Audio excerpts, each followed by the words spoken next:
Bonjour, bienvenue dans cette émission qui nous conduit cette semaine à la découverte du Loir-et-Cher, à la découverte du diocèse de Blois.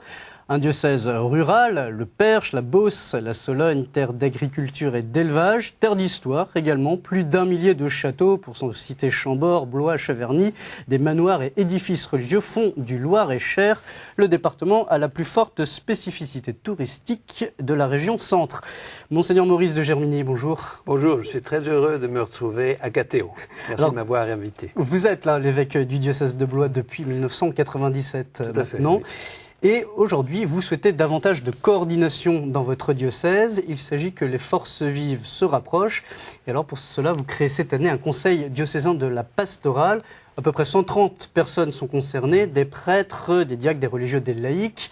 Alors, première question, qu'est-ce qui a poussé la création de ce conseil diocésain de pastorale, Monseigneur? Eh bien, j'ai voulu que tous les personnes très engagées dans le diocèse puissent être partie prenante et par les échanges que nous aurions 2 fois par an, nous puissions nous conforter dans la foi, aviver l'espérance et ne pas travailler en vase clos. C'est quelquefois le risque des conseils épiscopaux, c'est que l'on se retrouve avec un tout petit groupe. Or là, comme vous le disiez, le nombre est important et donc des 4 coins du département, il y a des informations sur la vie, sur la situation économique, sur la pratique religieuse, sur tout ce qui fait le quotidien des gens qui me parviennent ainsi. Et c'est pourquoi j'ai voulu ce conseil élargi et qui, je crois, prend une bonne tournure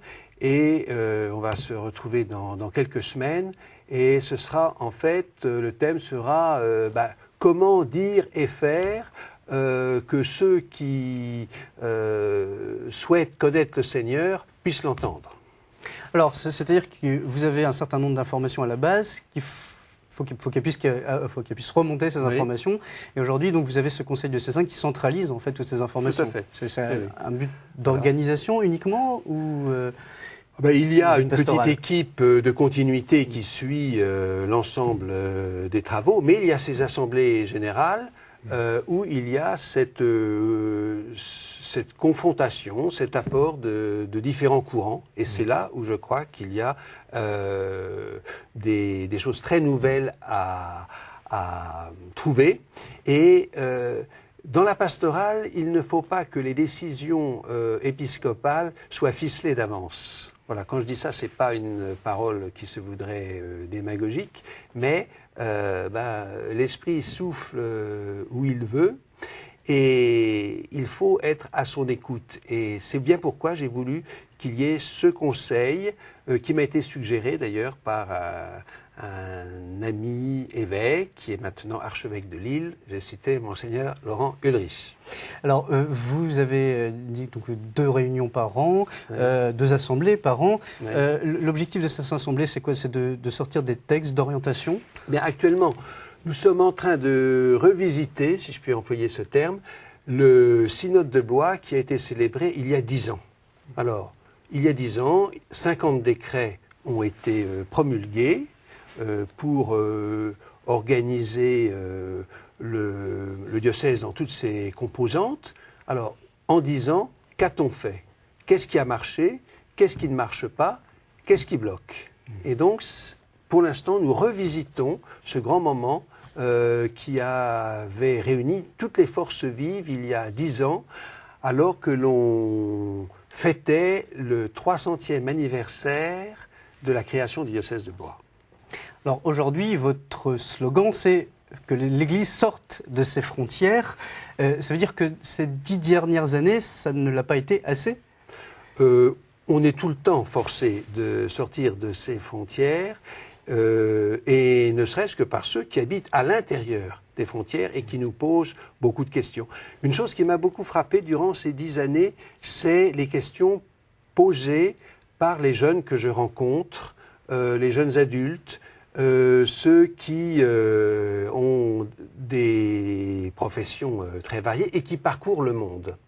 Et depuis 10 ans, depuis que je suis évêque, j'ai été visiter tous les prêtres et les communautés religieuses de mon diocèse qui sont en Inde, à Madagascar, en Afrique, au Japon, en Amérique latine, à Los Angeles. Alors, on me dit que l'évêque aime beaucoup les voyages, ça c'est vrai, mais en visitant ces communautés, ces prêtres de mon diocèse, ben, je maintiens la communauté du presbytérium et aussi je retrouve dans ces différents lieux où se trouvent ces prêtres et ces religieuses, des hommes et des femmes que je trouve aussi dans mon diocèse, parce qu'il y a des gens qui viennent de tous les continents dans le diocèse de Blois, et finalement, lorsque je peux rencontrer un Togolais, un Malgache, quelqu'un qui vient du Tamil Nadu, bah, je suis un peu moins interrogatif, ou tout au moins si je pose des questions, si je m'intéresse à ce qu'ils font, peut-être aussi je comprends ce qu'ils sont. Il y a un certain nombre de prêtres d'ailleurs qui viennent d'Afrique et qui travaillent dans le diocèse. Et chaque année, nous faisons ce que nous appelons une session welcome. Pour ce nouveau prêtre qui vient de l'étranger. Voilà, pour ces nouveaux prêtres de l'étranger, parce que quand même, d'arriver en Loire-et-Cher, de se retrouver au fin fond de la Beauce ou dans la Sologne, c'est quand même aussi déroutant que lorsqu'on se trouve, nous, Européens, à Bombay ou sur je ne sais quelle île du Japon.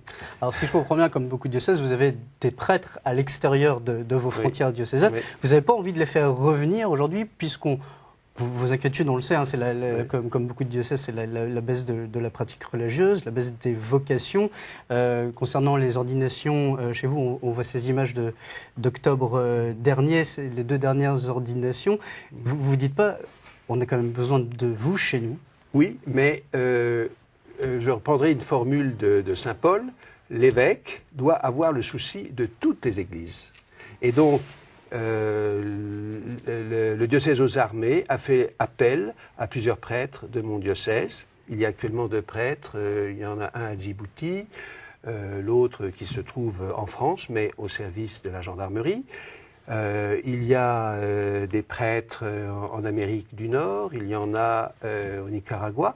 Cela fait partie de la solidarité de l'Église. Si l'on veut, l'Église est universelle. Donc je ne peux pas me cantonner dans le périmètre du Loir-et-Cher. Et d'autre part, il y a des prêtres qui, pour des raisons pastorales, désirent venir dans notre diocèse. Et ainsi, il y a des jumelages. Il y a un diocèse, par exemple, qui se trouve en Centrafrique, le diocèse de Berbérati, où il y a depuis, je crois, 20 ans, des liens très très forts d'échanges, entre prêtres, des prêtres de ce diocèse qui viennent chez nous et réciproquement, et des laïcs aussi qui vont passer un certain temps. Et dernièrement, il y a eu des élèves de Notre-Dame-des-Aides, un collège très important de Blois, qui ont été passés 2 semaines là-bas. Je crois que ça leur a ouvert l'esprit, j'espère. Donc ça crée du lien quand même avec les diocésains du diocèse de Blois. Oui, et puis je m'aperçois que la mondialisation existe. Je suis très frappé par les jeunes, votre génération, ceux qui ont 25, 40 ans, 35 ans, et qui parcourent le monde et s'interrogent, ne peuvent pas s'interroger lorsqu'ils sont, je pense, dans certains pays où il y a peut-être une transcendance plus perceptible que chez nous. Enfin, je pense à un moment qui a été très fort pour moi en Inde et au Japon. 2 voyages que j'ai fait dans ces pays-là, où vraiment, et ceux qui reviennent ensuite dans le diocèse m'interrogent sur Dieu en fonction de ce qu'ils ont pu découvrir de la vie religieuse perçue en Inde et au Japon. C'est un exemple que je vous donne. Alors que l'Église sorte de ses murs dans votre diocèse, c'est aller à la rencontre de ceux qui sont au seuil. C'est la formule généralement utilisée. Concrètement, quand en 15 ans, la pratique du caté baisse de moitié, du catéchisme baisse de moitié, comment on fait aujourd'hui pour retrouver un lien ou recréer un lien avec ces gens qui sont au seuil ou qui sont plus ou moins éloignés de l'Église? Ben ça, c'est le chiffre que vous donnez est rude à entendre, c'est la réalité aussi. Dimanche dernier, vous voyez, j'ai été confirmé une femme qui a 40 ans, une quarantaine d'années. En fait, ce sont ces enfants qui, eux, avaient été confirmés et qui lui ont posé la question, pourquoi n'es-tu pas confirmé? Et elle a fait tout un chemin qui lui a fait oser demander à recevoir le sacrement de la confirmation. Donc, je suis assez marqué et émerveillé par le désir de Dieu qui s'exprime, j'oserais dire, sans crier gare. Hein, c'est là où vraiment, je vous disais tout à l'heure que l'Esprit souffle où il veut, ça je le constate à longueur de temps dans mon ministère. En même temps, vous comptez aussi sur les laïcs pour aller à la rencontre de ces personnes-là. Bien sûr, bien sûr.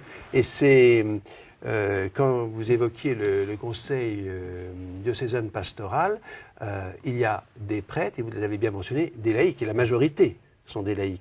Et ce que je souhaite beaucoup dans ce conseil diocésain pastoral, c'est qu'il y ait une tranche aussi de jeunes qui soient étudiants, qui commencent à travailler, qui aient quelques années, quand ils ont du travail, d'expérience professionnelle.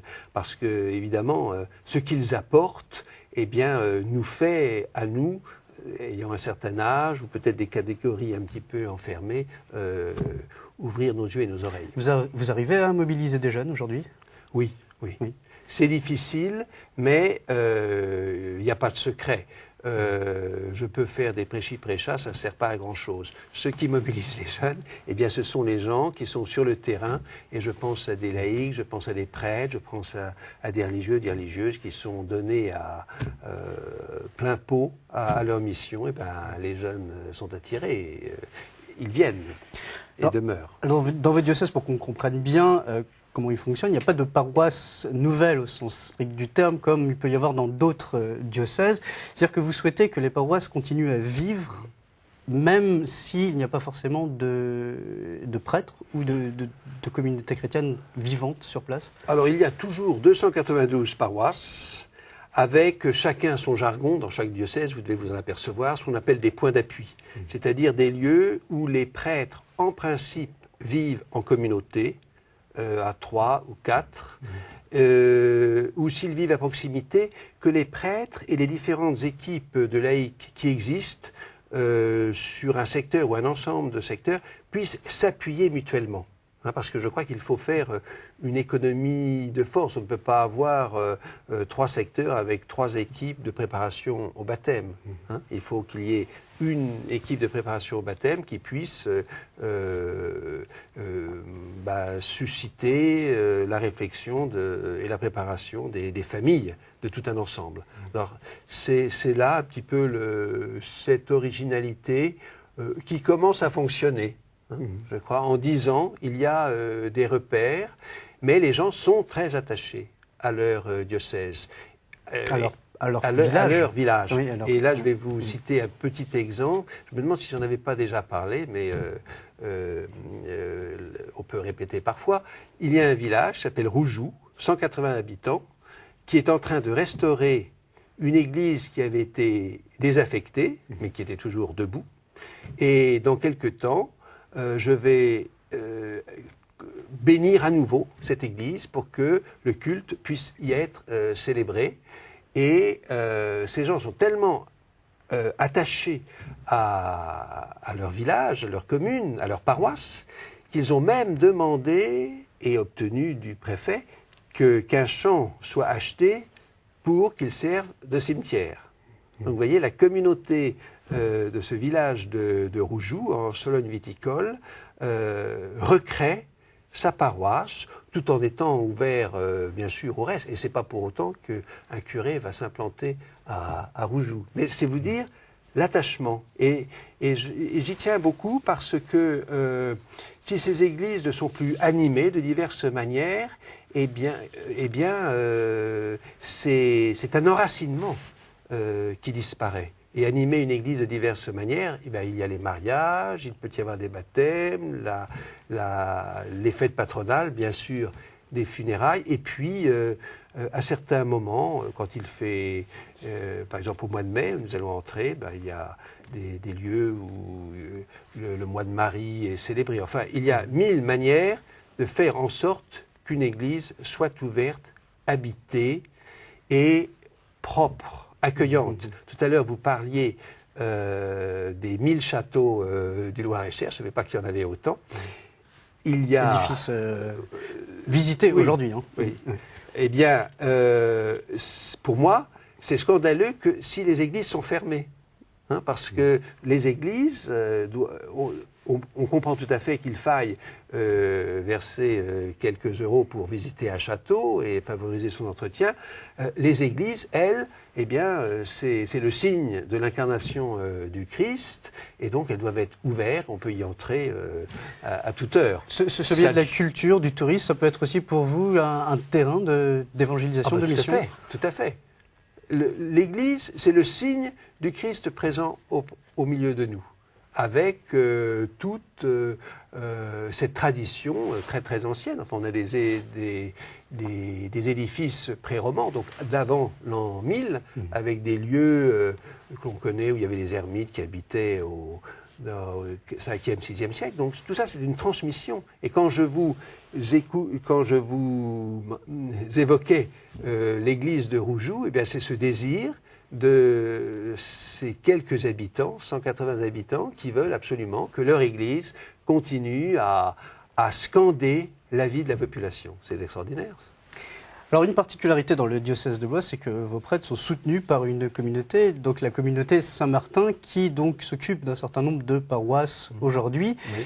Qu'est-ce que ça provoque dans le presbytérium? Un nouveau souffle peut-être? Un dynamisme, cette communauté? Alors il y a même deux communautés nouvelles. Vous avez Saint-Martin, la communauté Saint-Martin qui se trouve à Candé, et puis une autre communauté, la communauté Thomas Becket, qui se trouve au pied d'un très beau château de la Loire qui s'appelle Chaumont, Chaumont-sur-Loire. Alors évidemment, ces communautés apportent beaucoup au diocèse et à d'autres diocèses de France. Bon, ce sont des garçons jeunes qui font d'excellentes études et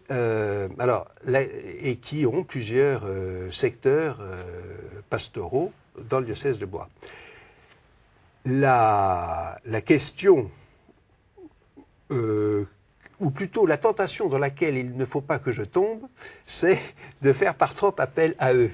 Hein? D'abord, ils me diraient non parce qu'ils sont sollicités par ailleurs, mais aussi, il faut que, comme évêque de Blois, et je suis d'abord évêque de Blois, je maintienne l'espérance de tout ce presbytérium blésois, où il y a des vocations. Actuellement, il y a 3 séminaristes, il y en a un qui va être ordonné diacre probablement très bientôt. Et depuis que je suis évêque de Blois, donc 12 ans, j'ai ordonné 12 prêtres, quasiment un par an. Vous voyez ? Donc, il y a le Seigneur appelle, comme ailleurs, des jeunes se présentent. Ils vont dans des monastères, dans des communautés type Saint-Martin, mais aussi, ils souhaitent être prêtres diocésains.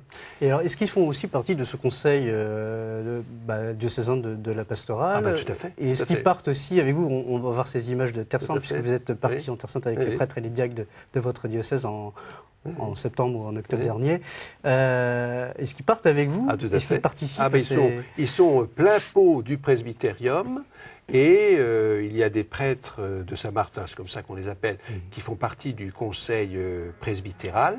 Et dans le reportage que vous allez nous montrer du pèlerinage que nous avons fait en Terre Sainte, il y a plusieurs prêtres de la communauté Thomas Becket.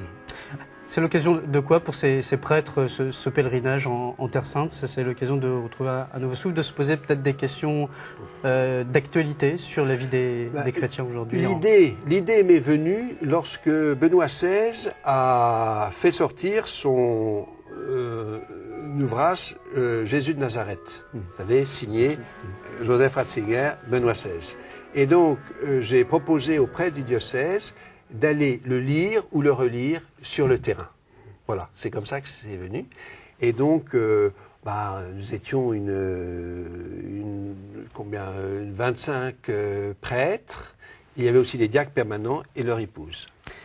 Alors, Monseigneur de Germigny, vous avez souhaité une série de conférences dans votre diocèse sur la bioéthique. Nous allons arriver à une révision des lois de bioéthique en France et vous avez souhaité dans ce cadre proposer un certain nombre d'enseignements autour des différentes questions de la bioéthique. L'Église de France donc, a rédigé un texte. Qu'est-ce que vous souhaitez donc transmettre à travers ces conférences? D'ailleurs, pourquoi vous les avez organisées dans votre diocèse? Je pense au groupe piloté par Monseigneur d'Ornelas, qui était très, très remarquable. Et il m'a semblé bon que ce livre, je crois que ça s'appelle Bioéthique, propos pour un dialogue, puisse être lu et surtout que l'on puisse se poser des questions qui nous touchent tous. On est tous concernés par ces questions du début de la vie et aussi des fins de vie. Je sais que sur ce dernier point, la révision sera plus tardive. Et il m'a semblé bon que dans les 5 doyennés du diocèse, il y ait une rencontre la plus large possible, où il y ait des politiques, des médecins, des gens de tout venant qui s'intéressent à la vie, à leur vie, et qui se posent des questions. Alors, ça s'est fait grâce à celle qui s'occupe de la formation permanente. 2 médecins étaient là, un théologien et un juriste.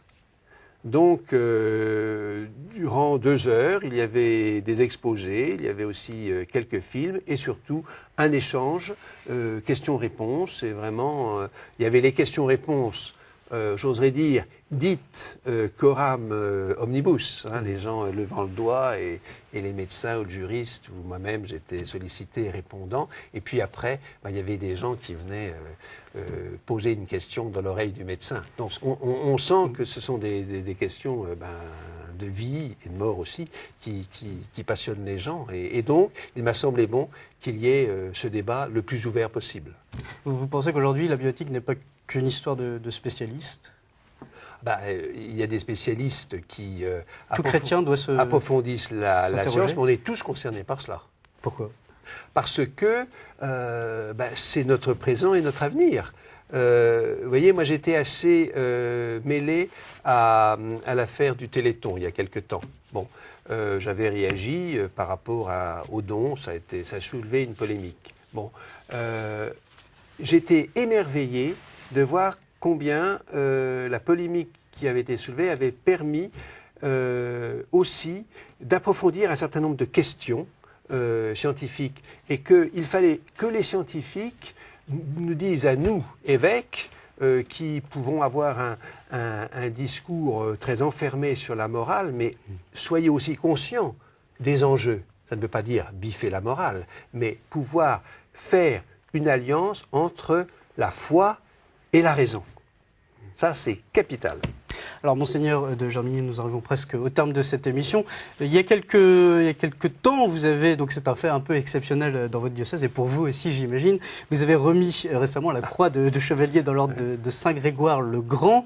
Alors, ce sont des médailles qui sont accordées par le Saint-Siège à titre civil ou militaire. C'est exceptionnel.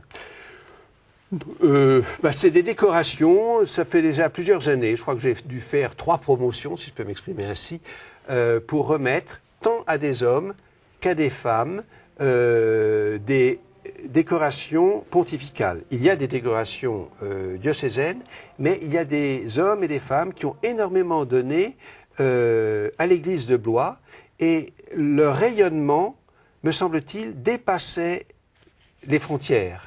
Ça revient à la question que vous me posiez au début de cette émission.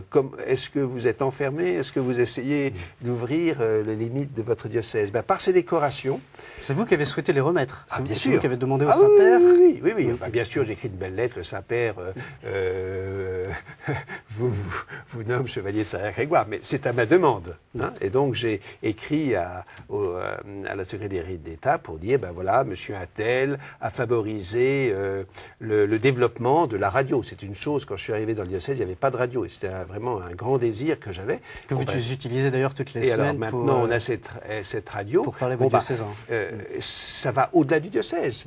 On est accroché à RCF, hein, on dit ça, enfin lié à tous ces réseaux. Oui. Donc ça va bien au-delà. Donc il me semblait qu'une reconnaissance de l'Église pouvait atteindre cette personne. Je pense aussi à quelqu'un qui, depuis des années, alors c'est une femme, s'occupe d'un ouvroir et donc elle fabrique des ornements qui partent partout dans les pays de mission, etc. Bon, c'est l'Église universelle qui est là aussi. Et ça me semblait bon que ces hommes et ces femmes puissent être remerciés par le souverain pontife. Monseigneur de Germigny, un grand merci. Nous arrivons au terme de cette émission. On annonce un grand rassemblement dans votre diocèse le 23 mai 2010 pour la Pentecôte. Il s'agira de confirmation interdiocésienne pour tout le diocèse de Blois. Je vous donne donc une information sur le diocèse de Blois, son site internet que vous voyez en bas de votre écran, www.catholique-blois.net. Quant à nous, eh bien, on se retrouve la semaine prochaine pour une nouvelle destination. Vous pouvez retrouver toutes nos émissions sur www.ktotv.com. À très bientôt.